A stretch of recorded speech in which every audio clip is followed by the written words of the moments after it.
முட்டைய பறக்க விட்டது போதும். எனக்கு பிரியாணியோட டேஸ்ட் பிடிக்கல. என்னங்க, நான் ஒரு வாய் தான் வச்சேன். பரவாயில்லக்கா, நாங்க வந்து எடுத்துக்கிறோம், ரீஃபண்ட் பண்ணிக்கிறோம். இல்ல சும்மா தான் சொன்னேன். பிரியாணி நல்லா இருக்கு, சோறு தம்பா பண்ண ஃப்ரீன்னு கேள்விப்பட்டேன். கொஞ்சம் சோறு தம்பா பண்ணி கொடுத்தீங்கன்னா அப்படி ஓரமா போய் உட்காந்து சாப்பிட்டுப்பேன். ஓகே, கண்டிப்பா முடியும்.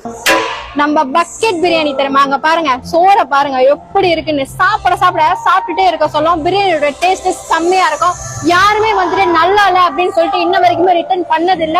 அப்படி ஒருவேளை உங்களுக்கு டேஸ்ட் வந்துட்டு பிடிக்கல அப்படின்னா தாராளமா நீங்க வந்து ரிட்டர்ன் பண்ணலாம்.